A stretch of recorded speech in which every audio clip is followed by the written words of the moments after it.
Okay, I'll be doing many more videos on how to repair appliances. So subscribe. Hit the like button if you like the videos. And comment good or bad. Also, if I use a part to repair the appliances, I'll put a link in the description so you can buy from this channel. Let's get started. In this video, I'll be showing you how to remove the steamer drawer on the Kenmore gas dryer. Okay, you're gonna want to slide the door open.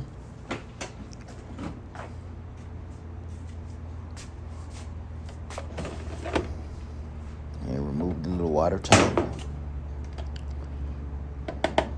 And with a screwdriver, you're gonna wedge the glide up and out. Here's a better view coming up.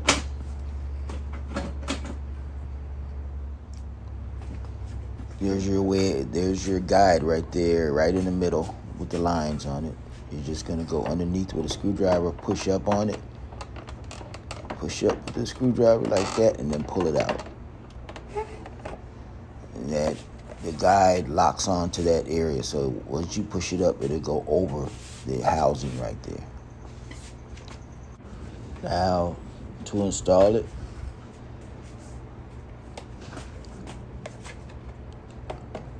you're just gonna stick the drawer back into the slots, lift up on the guide up there, and push forward, and it's back in place again. Reapply the water tank, and spin that around, and slide it on in. I'll be doing many more how-to step-by-step videos on how to repair appliances. So hit the like button, comment, good or bad, subscribe to the station so you can see these videos. And if I am using a part to repair the appliance, a link will be in the description so you can buy from this channel. Have a good one.